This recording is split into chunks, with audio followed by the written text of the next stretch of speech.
Is Manu good to go? Yes, he's ready. And Brooks, is he good for 90 minutes if needed?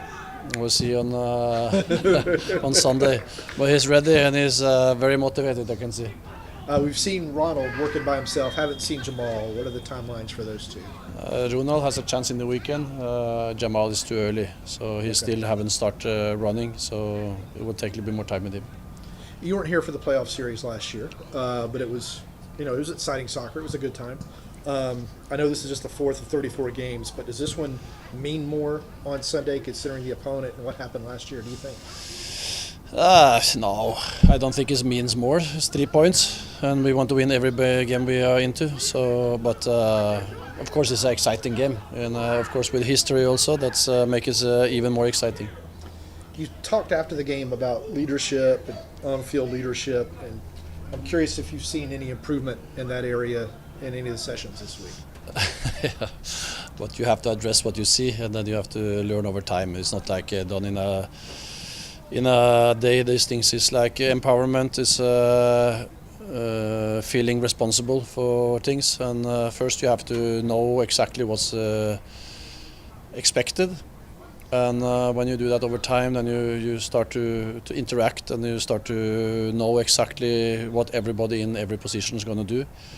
So I don't expect that everybody is going to be there already. So this is a constant development process that you as a leader, me as a leader, need to empower my players and my staff. So everybody is talking the same language, and when we do that, then it's about getting everybody to feel a part of it and be accountable in these things. So I see a lot of improvement from when I started, and I see also a lot of players that have that ability. So it's just to feel safe enough to get it out and to learn through every experience we do together. We have had some good moments, and we have some tough moments, and that was also what we expected. I don't think last year was a year with only ups, so it was ups and downs there also, but we need to step by step get better and better.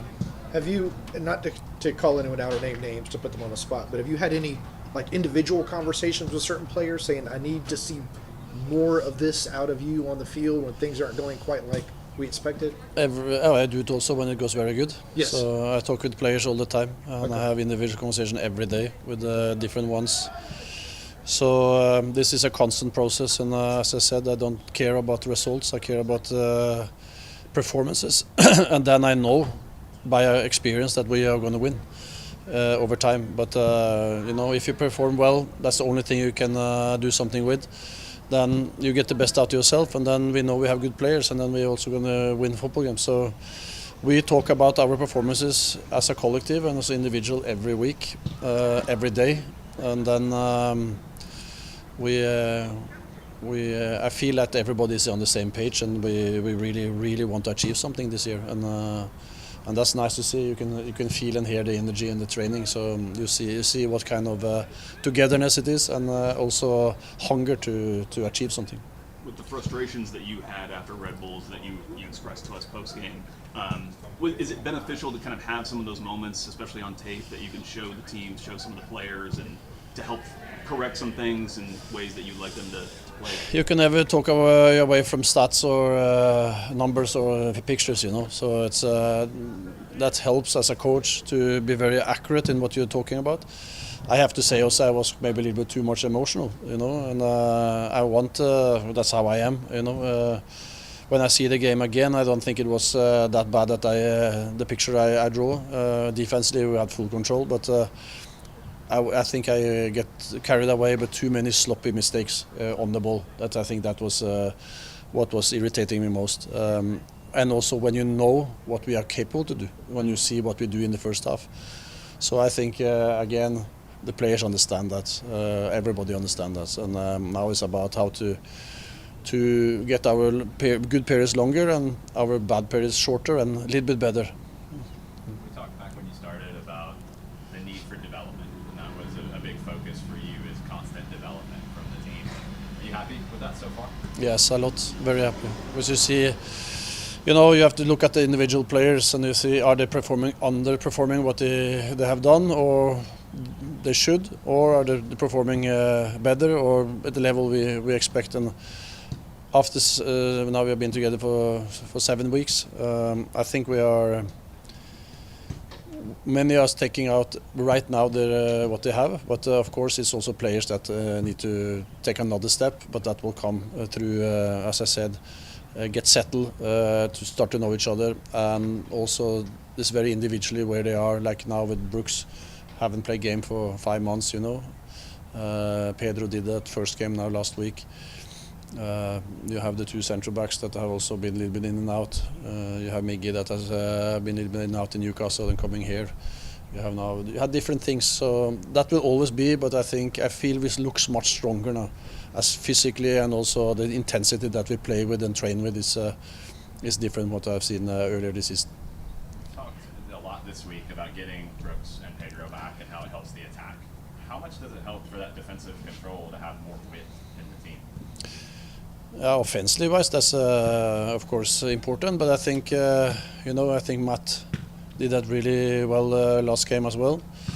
So it's just to do it constantly, and now we have if Matt starts and Brooks come on, we have legs on the bench on the pitch, and then also when Ronny is now starting to get fitter as well, then we have a good competition, and also it's you want a lot from these guys in running wise, so you can change them inside the games as well, so that's important. But having said that, you are a fullback, so I want you to attack, but number one is to defend, and there's to find a balance between attacking and also having balance in the team, and that's of course going to be very important against Miami, because they have a couple of players that can hurt us in transition.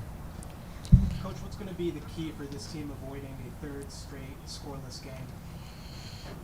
Keep on producing chances, So I don't think it's so many teams that produce so much more than us. So it's just keep on doing that, because I think you have seen Lat score goals before in England or wherever he had been. Miggy has done it. Alex has done it. Saba had 10 goals last year. So it's about keep on getting the chances, and the last third of the pitch we need to be more accurate. We have to run to open as a score as a team, not score for ourselves. So I think it's too much that they take a responsibility. I don't think it's selfishness. It's more like, I want to do it for the team. But you have to understand that when you do runs for the team, you do also do it more easy for everybody to score more goals. You will score more yourself and also the others. So this is also a constant thing. Now we're talking about details, but now we had a lot of crosses, we had a lot of situations, we had also chances, but we need to have clear-cut chances. And I think there was only one real clear-cut chance. That was the header for Manu in the last game. The others is chances that you can score, but you don't have to score, and that's a different thing. What are some of the challenges that Inter Miami bring to you guys? Quality. They have quality. They, when you meet good teams, compared to these teams that is not that good, that they hurt you really hard when you do a mistake. So they are so accurate, they are effective, and you can see that over and over again, that they don't need to produce so much, but when they produce, they put the ball in the net or get clear-cut chances. So we need to be ourselves, number one, and play with that intensity that we always have done, and then take advantage also of that they are a little bit cheating in up front in the defense work. At the same time, that also says something then about the other way, so you have to be good in the offensive marking.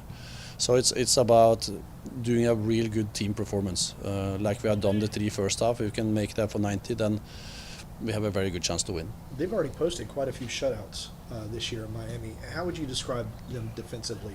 Because last year they were a little bit open all the time. I think they have been better. So I haven't seen so much of them last year, to be honest. But I think they work when they have the more younger players on the pitch. Of course, they are good players as well. And when you mix that with the experience that Suarez and Messi and Alba and Busquets has, then of course you get a good mix. So I think they look strong, and I don't think they have lost this year either. So it's about time now.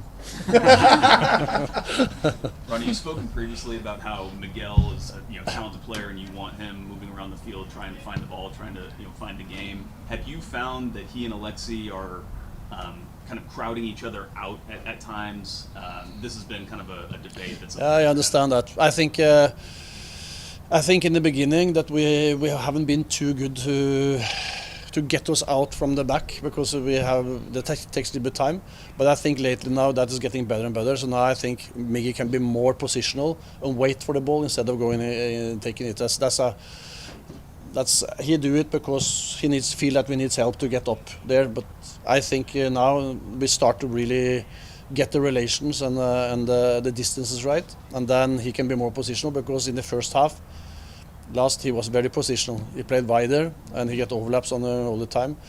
And I think and we have talked together about this as well, that he can go in, but then Alex has to go out, or he needs to stay more positional so he can save energy.